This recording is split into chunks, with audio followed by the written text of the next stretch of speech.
O mundo espiritual, ele não se move pelo que você quer, ele se move pelo que você fala.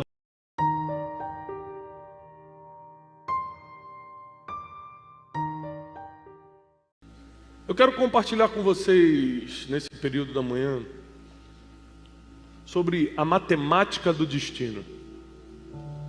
Existem coisas que, quando são somadas na nossa vida, criam o futuro. Por exemplo, a vontade de Deus é o principal ingrediente que cria nosso futuro, é a vontade de Deus. Então, se você não está alinhado com a vontade de Deus, você está bloqueando todo o seu futuro. Inclusive, a pressa que nós temos de evangelizar o mundo é porque as pessoas que ainda não estão aqui dentro não sabem como se alinhar com a vontade de Deus, e por isso estão sofrendo o que estão sofrendo. Eu tive um senso de urgência na evangelização muito forte agora essa semana que eu tive que ficar no hospital. Eu nunca tinha eu nunca tinha dormido no hospital na vida. Eu nunca tinha tomado uma anestesia na vida. Em 40 anos, eu nunca precisei dormir no hospital, nunca fui operado de nada, nunca tomei anestesia. E comecei a sentir uma dor em casa, que depois nós descobrimos que foi emocional por causa da notícia da minha mãe. E quando fui levado ao hospital, o médico na hora falou assim: vamos ter que te operar. Eu falei: me operar? Eu não tenho problema nenhum. E a primeira coisa que eu percebi é que existem situações que a sua vontade perde o sentido. O que você quer ou deixa de querer não vai alterar a situação que está acontecendo. Eu estava ali na mão de outras pessoas, deitado numa cama, indefeso. Eu não tinha como reagir. Eu queria entender por que você quer me operar. E já estavam colocando agulha, e já estavam começando a me sedar. Eu falei: peraí, mas o que está acontecendo? Eu falei: olha, nós vamos ter que fazer uma operação no seu rim agora, porque a gente já chegou no grau máximo da morfina e o seu corpo não para de gemer. Se a gente não operar, vai complicar muito a situação. E nesse período que a gente fica ali aprovando a cirurgia, a pessoa começa a dar todos os riscos. Olha, se o seu coração não bater direito durante a anestesia geral, pode ser que tenha alguma complicação. Eu falei: como assim, gente? Como assim se meu coração não bater direito? Está batendo até hoje? Mas os médicos têm que dar aqueles avisos, né? Prévios. E a primeira coisa que eu percebi é que quando você está numa situação, que são várias na vida, mas como, por exemplo, a de saúde, não importa quanto dinheiro você tem, não importa o diploma que está na parede, não importa se você usa roupa de marca ou roupa de brechó, não importa se você tem o telefone do governador ou do presidente no teu WhatsApp, nada disso importa. Somente o tamanho da sua fé nesse momento é o que determina como você vai lidar com tudo isso. E nesse momento caiu um senso de urgência de evangelização. Eu falei: meu Deus, eu vou me apegar a Deus agora, mas eu sirvo a Deus desde a minha mocidade. E quem está numa cama enfermo como eu estou agora e não tem a quem se apegar? Porque o evangelho é tão completo que até para a morte ele dá esperança. O apóstolo Paulo diz que se a nossa esperança se resume somente nesse mundo, nós somos o mais miserável dos homens. E eu comecei a perceber que para que a gente viva o nosso futuro, viva o nosso destino, destino não é algo místico, não é uma bola de cristal. Destino é o que Deus já determinou para os seus próximos anos. E para você viver o que Deus determinou para os próximos anos, existem coisas que você precisa somar na sua vida, é uma matemática.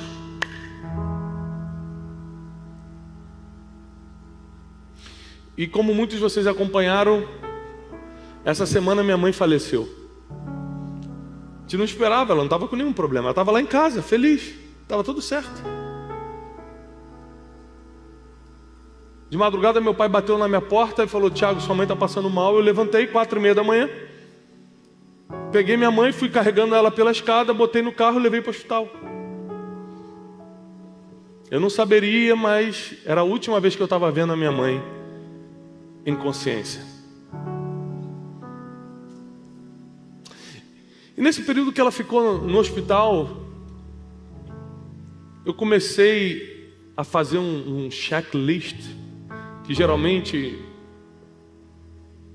eu não sei se você já perdeu seus pais, mas você começa a pensar, você entra numa crise de saber, será que eu fui o filho que eu poderia ter sido? Será que eu dei meu melhor? Será que eu fui, eu cumpri minha missão como filho?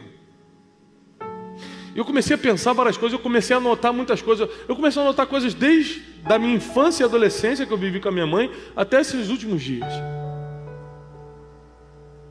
E eu percebi várias coisas, apesar de, graças a Deus, eu não vou carregar a culpa de ter sido um mau filho. Honrei minha mãe a vida toda, honrei até o final.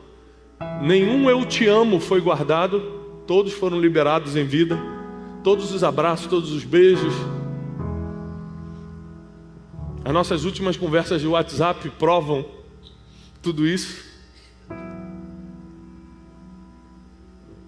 Mas se eu pudesse voltar 30 anos atrás, porque essa é a crise que dá, se eu voltasse, ou seja, mamãe partiu em 2021, se eu voltasse em 1991, o que eu faria diferente sabendo que daqui a 30 anos tudo isso vai acontecer? Eu comecei a anotar várias coisas. E eu queria que você estudasse comigo hoje de manhã sobre isso. Eu mudaria muitas coisas se eu pudesse voltar 30 anos atrás, sabendo o que vai acontecer 30 anos depois. A primeira coisa que eu mudaria, ou mediria melhor, eram minhas palavras. Palavras são como pedras lançadas numa vidraça. Você pode até pedir perdão, mas já quebrou. Se eu quebrar o vidro da sua casa, eu posso até pedir perdão para você, você pode até me perdoar, mas já quebrou. Não tem como recolar. E na vida, por causa de imaturidade, por causa de falta de sabedoria, por causa de emoções desorganizadas, por causa de uma vida em pecado, a gente fala o que jamais deveríamos ter falado. O mundo espiritual, ele não se move pelo que você quer, ele se move pelo que você fala. O mundo espiritual é ativado com palavras. Por isso que existe tanto poder na oração, porque é o que você fala. Se fosse o que a gente quisesse, todo mundo aqui estaria bem. Porque ninguém aqui quer estar mal. Se o mundo espiritual se movesse pela sua vontade, todo mundo estava aqui, estava andando de carrão, viajando, bem de saúde, exercendo o seu dom, o seu chamado, o seu ministério. Mas a verdade é que nós não encontramos as palavras durante o trajeto da nossa vida que liberam o futuro que Deus escreveu para a gente. Por exemplo, Jesus no Getsemane, ele começa a ir por uma linha perigosa de palavras e diz: Pai, se possível, afasta de mim esse cálice. Jesus, um homem que era sabedoria em pessoa,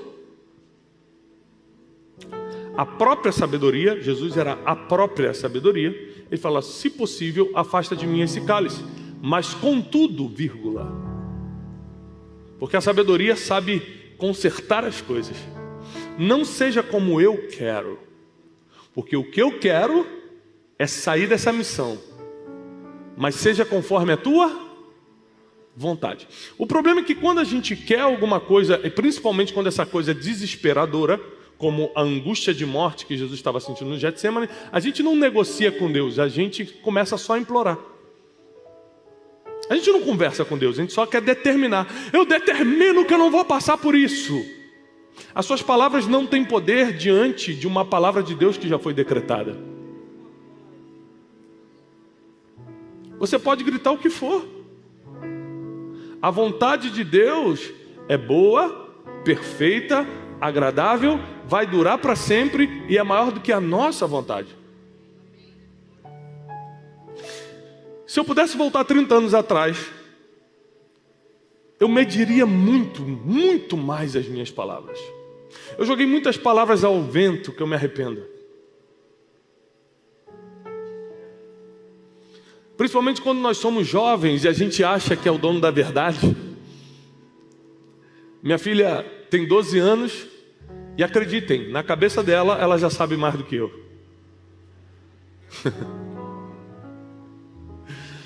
A maioria das coisas que eu vou falar com ela, pai, eu já sei. E na nossa juventude, que é quando a gente tem mais força, a gente é mais ignorante. E no auge da nossa força, a gente atinge o auge da ignorância e joga palavras que afetam o nosso destino. E às vezes, porque já estamos em pecado, porque qual é o maior pecado que o homem pode ter e cometer? O orgulho, o pai de todos os pecados. E porque já estamos no pecado do orgulho, a gente não consegue voltar atrás nas palavras e pedir perdão e consertar. O ideal seríamos que nem chegássemos a errar. E sim como Jesus cogitou sair da missão, mas entregou a decisão para Deus. Hoje de manhã eu estava fazendo a live do Café com Destino, explicando isso. Provérbio 16, o coração do homem pode fazer planos, mas a resposta certa vem do... Mas Deus vai te dar a resposta de quê se você nunca apresentou um plano? Então, quando a Bíblia diz o coração do homem pode, ele está autorizando, faça seus planos, mas saiba que no caminho eu digo sim ou não. Se você ficar sentadinho na sua casa esperando, provavelmente você nunca vai levantar. Mas se você fizer um plano e começar a caminhar rumo ao seu destino, Deus vai te ajeitando no caminho.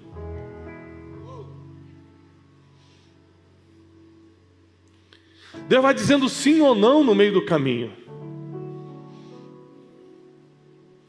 Deus vai colocando ou tirando pessoas no meio do caminho.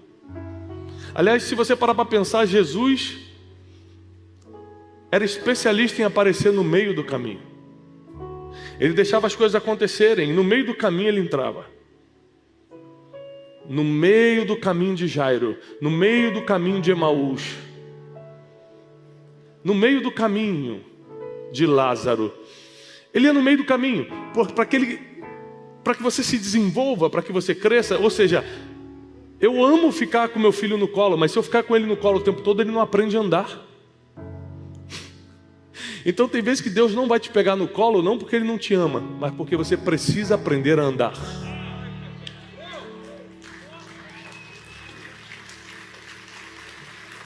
Você precisa aprender a andar com as próprias pernas, porque nenhum pai, não tem honra num pai carregar o filho para sempre. Eu quero meu filho, José tem 9 anos, eu quero que ele corra, não quero que ele fique no meu colo. Aliás, nem aguento mais carregar. Chega uma hora que já não é questão de amor, é questão de honra. Não é por falta de amor que eu não coloco meu filho no colo, é porque não é honra mais para mim carregar a Júlia de 12 anos no colo. Ô filha, vamos sair da escola, vamos aqui. Ela é saudável. E no auge dessa ignorância, a gente joga palavras ao vento, mas essas palavras têm poder. E elas criam ambientes, elas criam situações. Se você parar para pensar, pessoas que não falam com você hoje, às vezes foi por causa de palavras que vocês trocaram. Situações difíceis entre familiares foram por causa de palavras que foram trocadas. Quem conhece o peso de uma palavra valoriza mais o silêncio. Às vezes você está no meio de uma confusão, a pessoa fala uma coisa que te deixa irado, você, se soltar a palavra naquele momento, você vai eternizar a confusão. E a Bíblia diz, se possível e se depender de você, tende paz com... todos. Então, se depende das minhas palavras, eu vou manter a paz. Quem pegou essa aqui? Se depende da minha palavra, eu vou manter a paz. Porque a palavra branda desvia o furor. Tiago capítulo 3 é o livro da Bíblia que mais nos ensina sobre o poder da língua, da boca, das palavras. E o apóstolo Tiago diz: da mesma fonte não pode sair água doce e salgada. Vou repetir, só para você entender a seriedade disso. Da mesma fonte não pode, está escrito na Bíblia aqui, não pode sair água doce e salgada. Isso quer dizer que se você usa a sua boca para água amarga, no dia que você quer clamar por uma bênção, você não é atendido, porque você já escolheu a fonte e não sai duas fontes da mesma boca. Da mesma forma, tem gente que profetiza e as coisas acontecem, porque ele não usa a boca como água amarga, só sai água doce. Então quando ele fala, acontece, Deus honra. Quando Isaías tem a visão daquela brasa sendo colocada na boca dele, o que ele fala? Eu habito no meio de um povo de lábios impuros.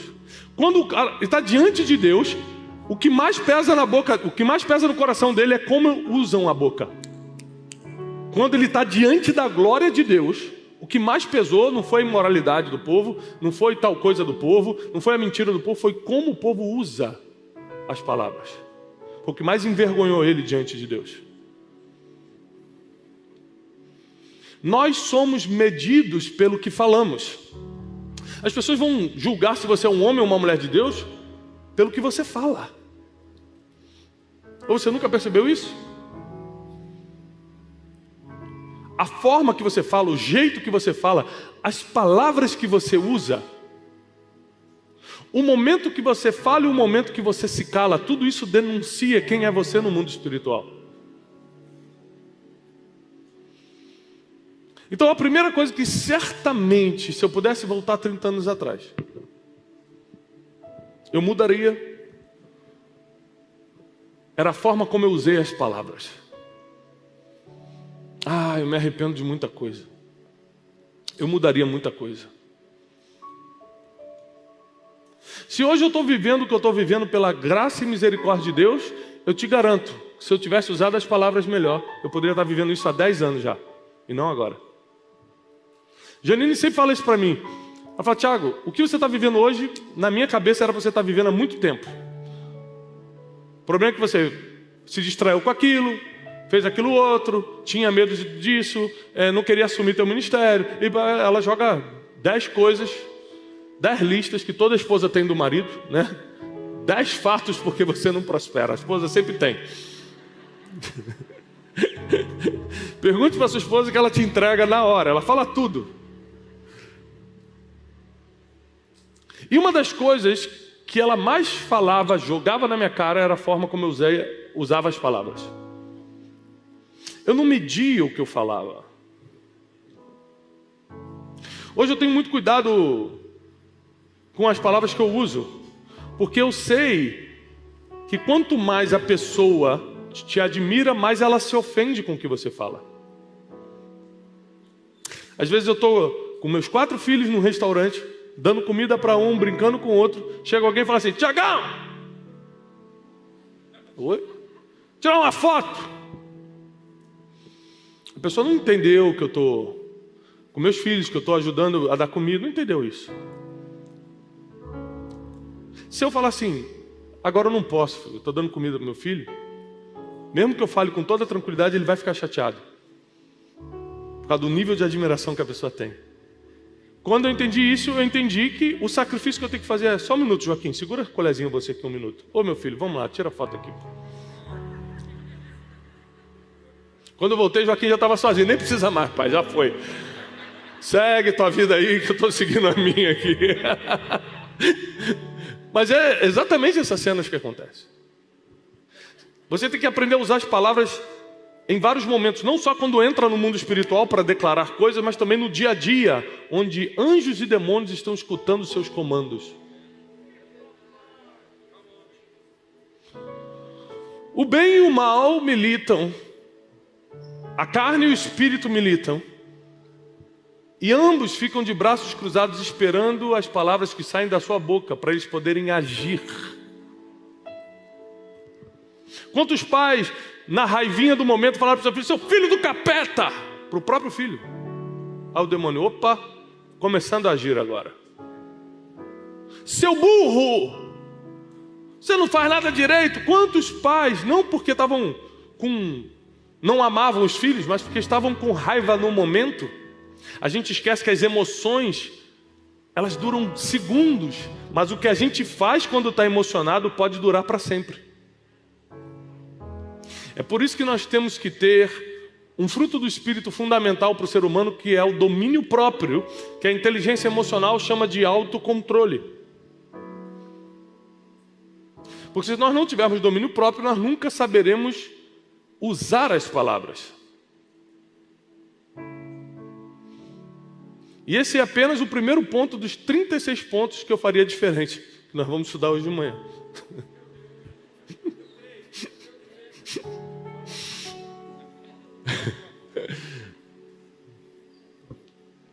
A segunda coisa que eu faria diferente.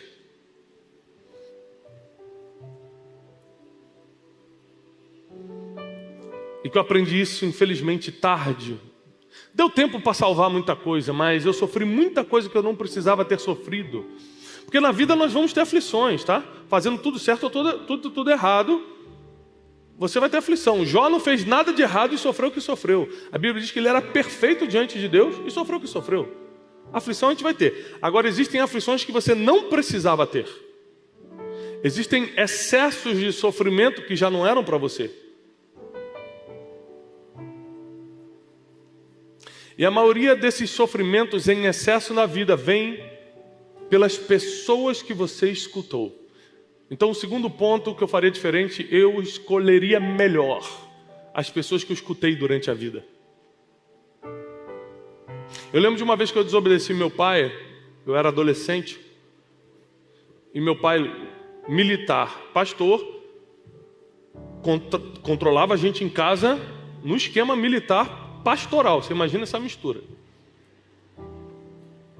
E aí, um amigo me chamou para ir para o baile. Eu tinha 16 anos, amém? E eu falei, não, eu nasci para ser crente, porque eu nunca gostei de ir. Foi um monte de gente num lugar apertado, gente, que maluquice. Eu nasci para ser crente, graças a Deus. Mas aquele amigo, ele começou a falar, cara, a gente tem que ir. Porque você vê, sabe por que ninguém gosta de você aqui na escola? Porque, cara, ninguém sabe como é que é a tua vida, Ele começou a jogar no meu emocional. E eu comecei a escutá-lo. O problema não é o que falam para você, o problema é quando você escuta. Porque falar, as pessoas vão falar o tempo todo. O tempo todo vai ter gente enviada do inferno para ficar falando para você. O problema é se você escutar. E naquele dia eu decidi mentir para o meu pai. Fiz aquele tradicional boneco de travesseiro, cobri com um cobertor. Já fez isso, Salles? Salles não, Salles é crente mesmo.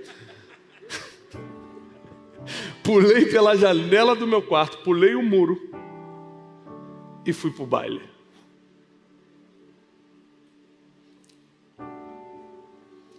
Quando eu estou na fila com todos os meus amigos, esperando para assistir na época os diáconos Claudinho e Bochecha.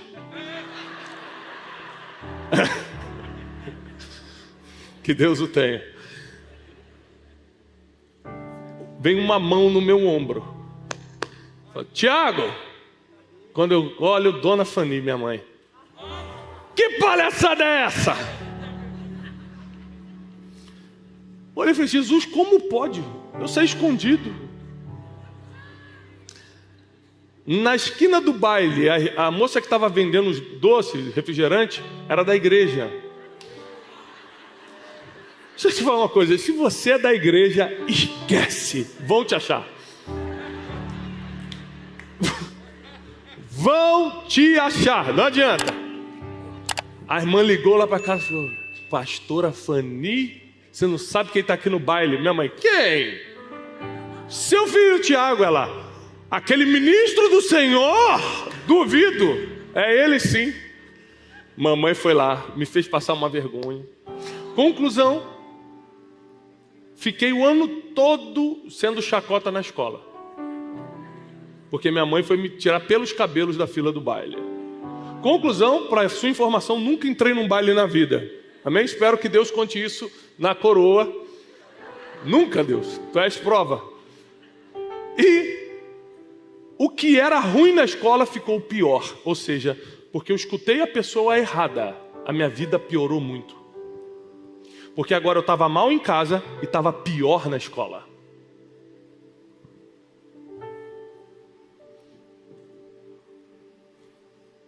Você precisa ser extremamente sensível a Deus para saber quem escutar durante a trajetória da tua existência.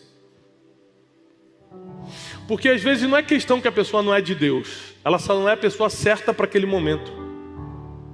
Às vezes ela é uma pessoa de Deus, só que ela fala uma coisa que não tem nada a ver com o teu momento e estraga uma decisão.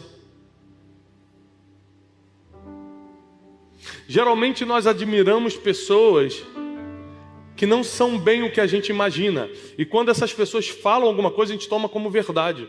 Por exemplo, eu não sei se já aconteceu com você, mas quando você é criança, você olha assim, um tio na família que você fala, nossa, esse tio é muito rico.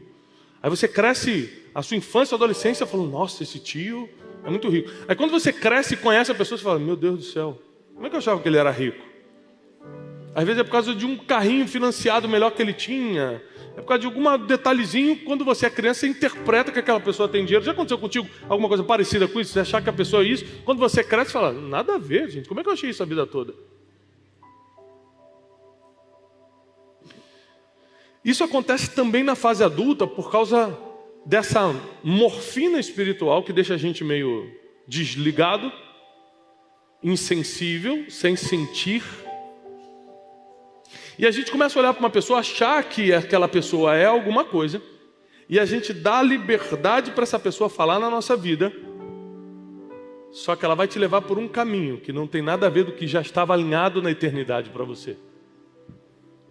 Escutar as pessoas erradas pode te levar ao sofrimento em excesso. Só passar por dificuldade todo mundo vai passar, escutando a pessoa certa ou errada. Agora, em excesso, e muita gente aqui está sofrendo em excesso. Não precisava ser dessa forma. Não precisava ser dessa forma. Nessa última semana eu aprendi muito sobre dor. Porque quando as pessoas me falavam certas coisas, por exemplo, de uma operação, eu fiquei com catéter uma semana. Eu já tinha escutado de pessoas que passaram por isso e falei assim, gente, eu jamais suportaria essa dor. Tá maluco, tá amarrado. Deus, tira do meu caminho. Aconteceu comigo. Só que quando é com você, você se surpreende da capacidade que você tem de suportar a dor. Quando você escuta a dor dos outros, você fala, nunca eu aguentaria. Quando é com você, você aguenta. Impressionante. Por último, o médico me chamou e falou assim, Tiago, eu tenho uma notícia para te dar. Como nós te operamos 2 vezes na mesma semana com cirurgia geral, nós vamos ter que tirar o catéter a sangue frio. Aí eu liguei para Elifelete e falei, ora por mim, pelo amor de Deus, minha intercessora. Senão eu não vou aguentar. E fui ontem retirar sangue frio.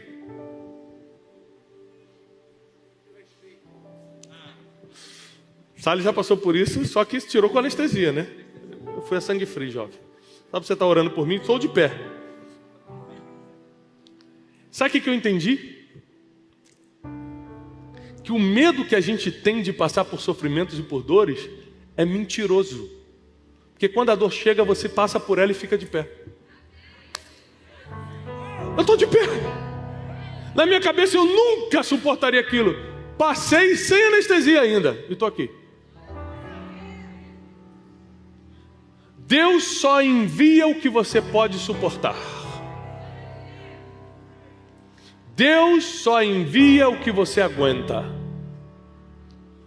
Até mesmo as tentações, diz a Bíblia, não podem ser maiores do que você pode suportar. E junto com toda a tentação vem um escape, vem um livramento. O problema é que você entra em brigas, confusões, tentações e problemas porque escutou as pessoas erradas. Esses dias, dou um exemplo clássico que aconteceu essa semana. E acontece com muita gente. Uma pessoa chegou do meu lado e falou assim: tudo bem, Tiago? Tudo, tal. Uma pessoa importante. Rapaz, o fulano bem falou mal de você. Falou isso, isso e isso. Falei, liga pro fulano aqui. Vamos conversar aqui, nós três. O cara, não, pelo amor de Deus, não me bota nessa situação. Eu falei, então, Satanás, você para de vir no meu ouvido. Eu falei assim: se você não quer provar, não vem no meu ouvido. Covarde, mentiroso, fofoqueiro, você precisa cortar essas conversinhas pela metade. Você não pode deixar isso alimentar teu coração.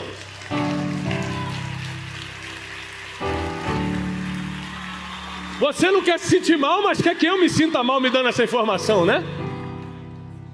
Satanás. Eu cortei na hora o papo. Mas, se eu resolvesse escutar, sabe como é que eu estaria? Há uma semana da conferência, aquele cara falando de mim, desgraçado. E aí ia ter que subir para pregar com ódio no coração, com ressentimento, cancelando tudo que o Espírito Santo faz na minha vida.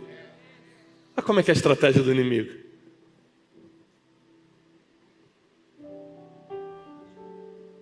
Você precisa tomar uma decisão de quem você vai escutar. Deus não colocou esse fofoqueiro na minha vida para falar na minha vida, por que eu vou escutar ele? Cheguei e cortei. Não. Eu escuto quem Deus colocou na minha vida para falar para mim. Terceira coisa que eu faria diferente.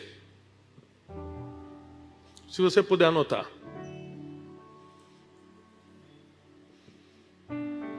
Eu também aprendi tarde isso aqui. Hoje eu sou bom nisso, mas aprendi tarde. Eu perdoaria mais. Eu já fiquei muito tempo sem falar com gente que eu amava por causa de besteira. Eu já vi pessoas partirem e eu não consegui pedir perdão a tempo.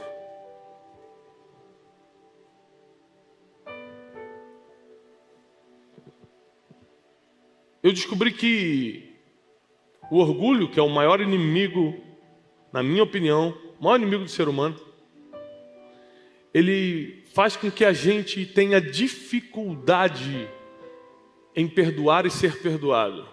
Inclusive até mesmo de aceitar perdão. Às vezes Deus quer te perdoar por algo que você se sente mal e você que não quer se perdoar. E você que não quer se aceitar. Mas Deus já te liberou. Quem quer carregar o peso é você. Jesus já falou, troca esse peso pesado pelo meu fardo que é suave, o meu jugo que é leve. Você que não quer, mas Ele já está disposto a fazer. E a falta de perdão tem mantido muitas pessoas num cárcere emocional, impedindo você de dar o próximo passo para o seu destino, para o seu futuro. O meu ministério seria inviável se eu não fosse um bom perdoador. Porque o que já tentaram me parar, o que já tentaram me frear, o que já tentaram me impedir, o que já se levantaram contra mim, o que já fizeram não está, meu irmão, não tem lista que explique.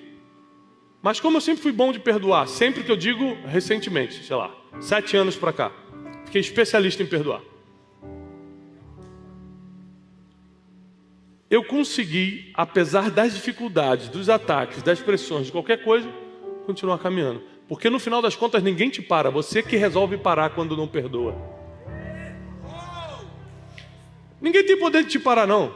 Você que vai fraquejando quando não vai perdoando. Você imagina que Jesus nos ensinou isso na prática. Os homens escarnecendo dele, rasgando o lado dele aqui na cruz. E ele, Pai, perdoa-os, porque eles não sabem o que fazem.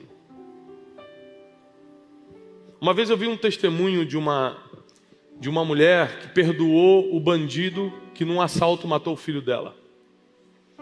Eu achei isso interessante, faz uns 2, 3 anos, deu na televisão aberta aí. E a mulher foi, no dia mesmo que aconteceu, abraçou o bandido que foi preso e perdoou ele. Você vê quando o auge da maturidade ao ponto de controlar a emoção de uma perda. E o repórter pergunta assim, mas por que você fez um negócio desse? Ela falou assim, porque ele não sabia o que estava fazendo. Ele, quando saiu de casa, ele não imaginou que ia causar a dor que ele está causando na minha vida. Da onde ele veio, isso é normal. Na minha família, que não é normal. Ela começou a falar umas coisas, eu cruzei o braço e falei, meu Deus, de onde vem essa maturidade aí no meio dessa dor? Que é mais ou menos o Espírito de Jesus, que falou, Pai, perdoa o que eles fazem, mas estão te fazendo mal, mas eles não sabem o que estão fazendo de verdade. Nenhum daqueles romanos que estavam ali estava assim, nós estamos matando o Filho de Deus porque eu estou contra Deus. Não era isso. Eles estavam obedecendo uma ordem, na cabeça deles eles estavam certos, estavam parando o rebelde, e é por isso que Jesus fala, perdoa, porque eles não sabem o que estão fazendo. A pergunta é, você tem condições, você tem capacidade de perdoar as pessoas que sabem ou que não sabem o que estão fazendo contra você? Porque não tem nada a ver com a outra pessoa. Você perdoar não tem nada a ver com a outra pessoa. Tem a ver com você. Tem a ver com você se libertar. Tem a ver com você ter forças para continuar caminhando. Tem a ver com você estar em paz com Deus e com as pessoas para poder ser referência. Deixa eu te dar uma notícia. Se você quer ser referência, não tem como se você não estiver em paz com Deus e com as pessoas. Ah, Tiago, Deus quer me usar, sabe? Eu sinto que Deus quer me usar. Eu quero ser usado por Deus. Quer mesmo? Então tenha paz com Deus e com as pessoas. E para isso você vai ter que ser especialista em perdoar. Pessoas que você nem imagina ainda vão te ferir. Pessoas que você confia absolutamente ainda vão te trair. Desculpa te avisar isso, mas é a vida. São as estatísticas. E você tem que estar especialista, pronto para perdoar, para deixar para lá. Essa expressão deixar para lá é bem popular, mas ela expressa bem o sentido do perdão. Deixar para lá. O fulano falou de você, deixa para lá. Não, mas o ciclano tentou roubar não sei o que meu. Deixa para lá. É literalmente isso. Chega uma hora que você perde muito tempo correndo atrás de coisas que não tem a ver com o seu futuro. E é aqui que o inimigo ganha tempo contra você. Eu posso rebater você? Posso. Só que o tempo, a energia que eu vou gastar para rebater, eu estou tirando da estrada do meu destino e colocando numa ramificação que não tem nada a ver com o futuro. É isso que o inimigo quer. Como ele não consegue impedir, porque o seu futuro está na mão de Deus, quando ele não consegue impedir isso, ele cria as distrações do caminho para que você fique mais fraco, para que você fique sem energia, para que você fique sem tempo. E quando você está debilitado, ele vem com uma pancada mais forte.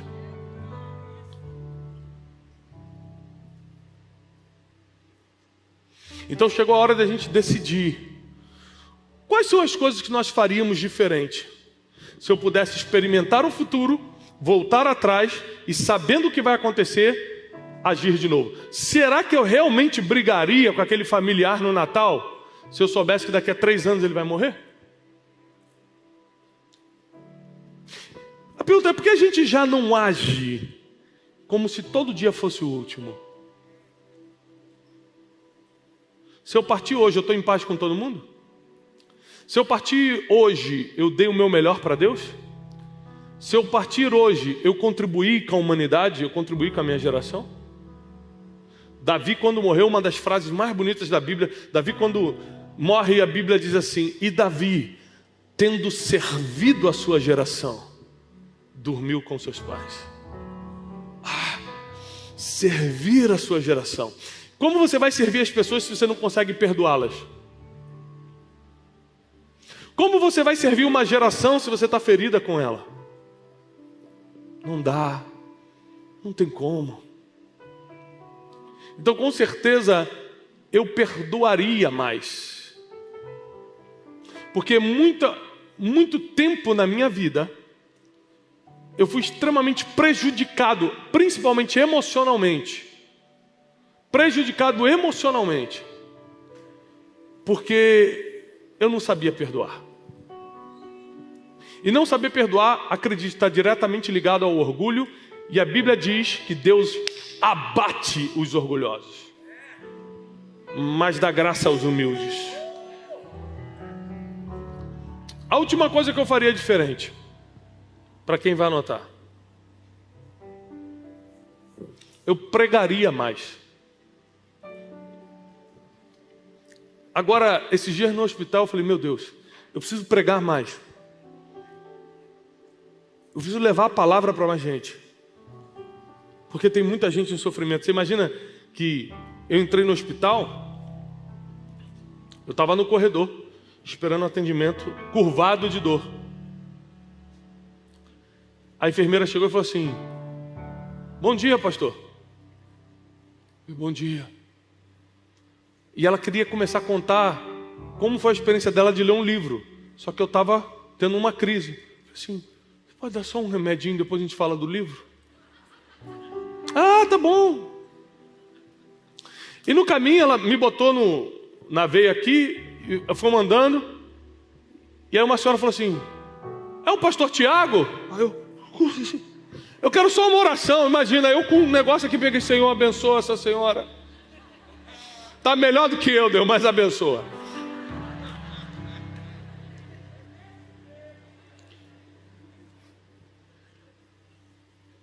E eu comecei a perceber que no final das contas, existem situações como doença, quebra financeira, certas traições, que se a pessoa não tiver evangelizada, ela pira. Então, peraí, eu carrego um poder, que é o poder do evangelho, que pode tocar a pessoa no momento mais difícil da vida dela e vou guardar para mim? Uma das coisas mais poderosas que você pode fazer para se tornar uma referência, marcar a sua geração e deixar um legado, é transformar a vida das pessoas. Só que você não tem nada em você que possa transformar outra pessoa. Você precisa do evangelho.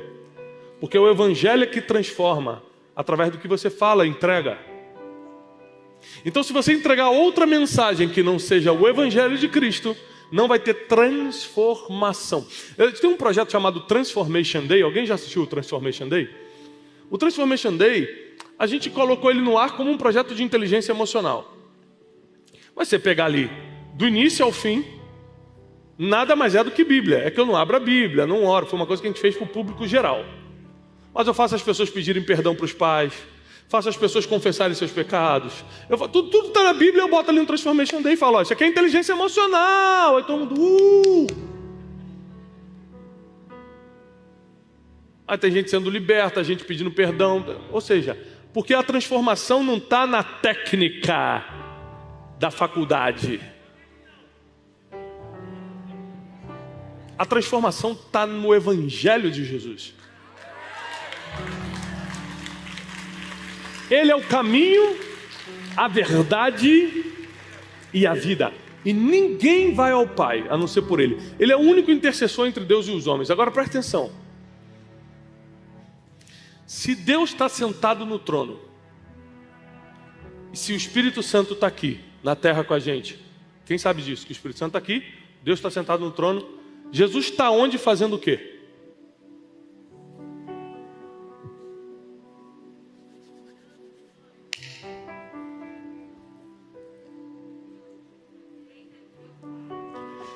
Jesus está ao lado do Pai, diz a palavra, orando por nós.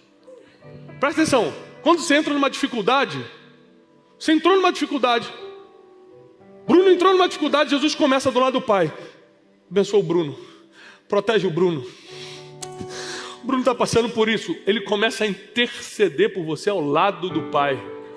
Jesus está orando por você nesse momento. Quando eu estava no hospital, Ele estava orando por mim.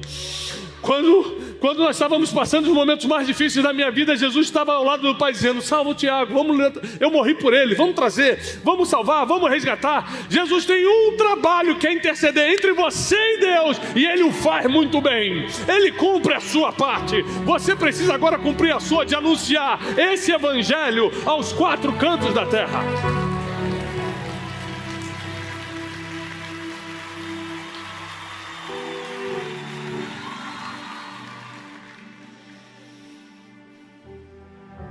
Eu não me envergonho do evangelho. Eu hoje, por causa da graça de Deus na minha vida, eu sou preletor nas maiores conferências seculares do país, de empreendedorismo, por exemplo. A maior conferência de empreendedorismo da América Latina se chama Powerhouse. Eu fui preletor esse ano. Eu fui preletor na maior conferência de investimentos do Brasil esse ano. Sabe o que eu falei lá? Bíblia. As pessoas me convidavam e eu falei: você sabe do que eu falo, né? Porque eu não me envergonho do evangelho. Numa eu preguei a parábola do bom samaritano. No outro eu preguei a parábola do filho pródigo, só que voltado para investimentos. Mas em todos, eu explicava bem para as pessoas que você pode investir no que quiser, ou pode empreender no que quiser. Se você não estiver servindo a Deus, tudo perde o sentido.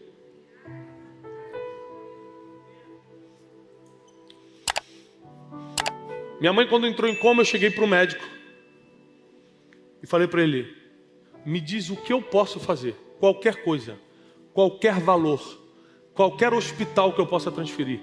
Me diz qualquer coisa que eu vou fazer. Ele falou assim: não existe nada que você possa fazer nessa situação. Seu dinheiro não salva, o melhor médico não vai salvar, botar no melhor hospital não vai salvar, porque a única coisa que a gente precisa é de um milagre. Deus preferiu levar, mas a gente só dependia de um milagre. Existem muitas situações da sua vida que nada do que você conquistou aqui na terra vai ter efeito. Outras vai. Tomara que você ganhe muito dinheiro, porque eu nunca paguei conta de luz ou fiz compras lá em casa com outra coisa, sempre foi com dinheiro. Uma vez eu tentei pagar as compras com a paz do Senhor, chamaram a polícia. Foi: paz do Senhor, eu estou levando. É só com dinheiro, não tem jeito. Então ganhe dinheiro, é muito bom para pagar as contas, mas só para isso. Só serve para as contas. Para qualquer outra coisa, você vai precisar de muito mais.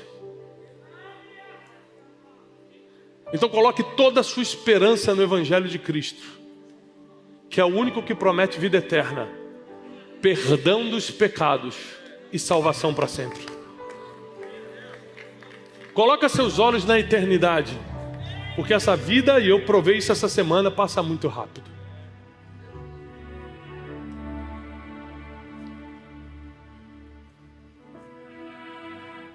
O médico pegou meus exames e falou assim: eu preciso verificar se tem algum tipo de infecção no sangue ou na urina, porque se tiver e nós te operarmos, você pode não acordar mais por causa da infecção. Eu falei: o que, moço? Espera aí. Eu estava bem ontem, hoje eu posso morrer? Assim é a vida. É exatamente assim a vida. Então esteja preparado. Esteja sóbrio e vigilante. Porque você não sabe nem o dia nem a hora. Nem que você vai partir ou que Jesus vai voltar. E apesar de eu não ser da escatologia, não ser apocalíptico, eu nunca acreditei tanto na proximidade do retorno de Jesus, como eu estou acreditando agora.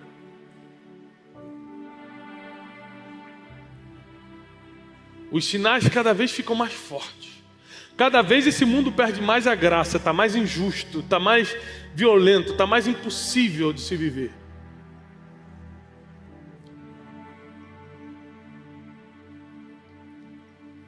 E nós precisamos pregar mais, para que as pessoas sofram menos. Anote isso: eu vou pregar mais, para que as pessoas sofram menos.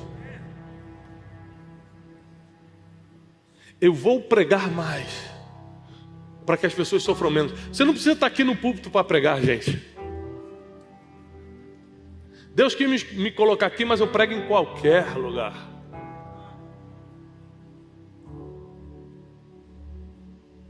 A maioria das pessoas que eu ganhei para Jesus pessoalmente foi numa mesa de jantar, não foi num púlpito. Não foi fazendo apelo numa igreja. Foi jantando com alguém e levando a palavra. Eu já recebi empresários na minha casa para jantar. Evangelizei, se converteu e batizei na minha piscina.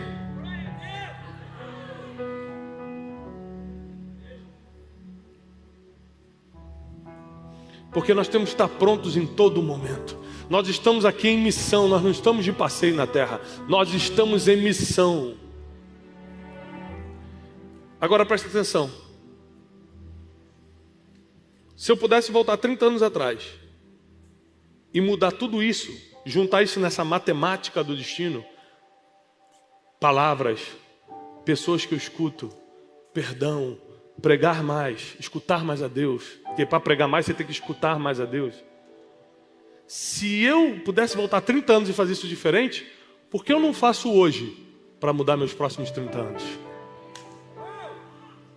A matemática é a mesma. Por que eu não começo agora para salvar meus próximos 30 anos? Por que eu não meço minhas palavras a partir de hoje para não me arrepender daqui a 30 anos? Por que eu não paro de escutar quem Deus não colocou na minha vida para falar na minha vida e começo a escutar somente aqueles que têm voz de destino na minha caminhada? Por que eu não começo a perdoar todo mundo que eu tenho que perdoar? Por que eu não começo a pregar mais hoje? Se é isso que vai mudar o mundo. O que vai mudar o mundo não é o teu negócio. O teu negócio vai ser usado por Deus se você estiver pregando o evangelho. O que vai mudar o mundo não é a sua ideia. A sua ideia pode ser usada por Deus se o evangelho estiver nela. Porque é a única coisa que transforma é o evangelho. É a única coisa que tem um poder de transformar o ser humano, de transformar o pecador em um homem e uma mulher de Deus, de transformar o perdido em um homem e uma mulher com direção, com senso, com propósito.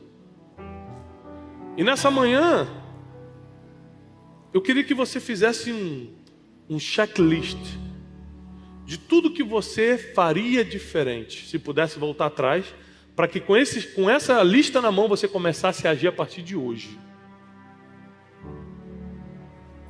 Eu seria menos ignorante, eu seria menos arrogante. Vai escrevendo.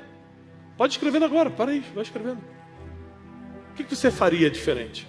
O que você não seria se pudesse voltar 30 anos atrás? Você sabe o que você fez lá atrás que trouxe para onde você está hoje. Você sabe, de bom e de ruim. O que você está vivendo hoje de bom e de ruim, você sabe exatamente o que você fez para te trazer.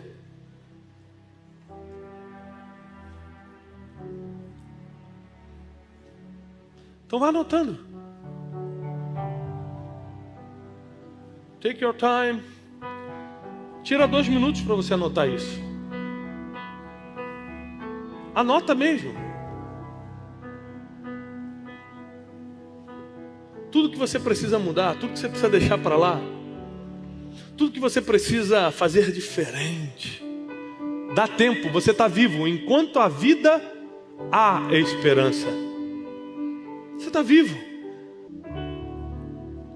A matemática é a mesma. Essa semana eu perdi minha mãe. Daqui a uns anos eu vou perder outras pessoas. Ou pessoas vão me perder. A matemática é a mesma. A gente precisa começar a trabalhar todo dia para deixar um legado, para pregar o evangelho e transformar as pessoas, para fazer a nossa parte, para viver o nosso propósito. Viver todo dia como se fosse o último, no sentido de, não é no sentido leviano de, então eu vou gastar tudo que eu tenho, porque pode ser, né, que amanhã não tenha, que eu morra. Não, é no sentido de tratar as pessoas, no sentido de servir a Deus com intensidade.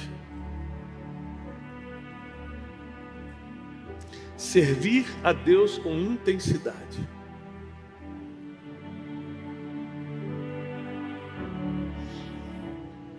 Nesse dia tão difícil, foi o dia do velório da minha mãe.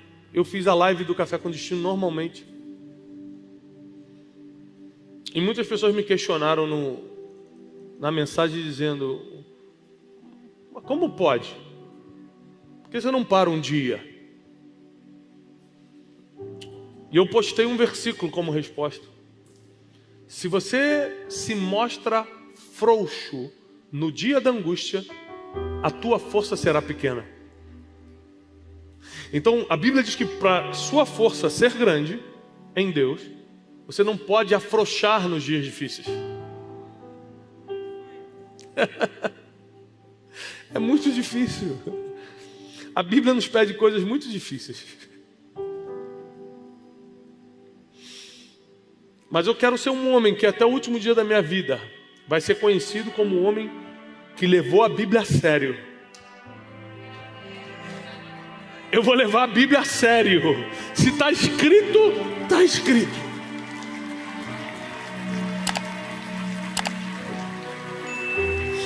Fica de pé. Vamos orar.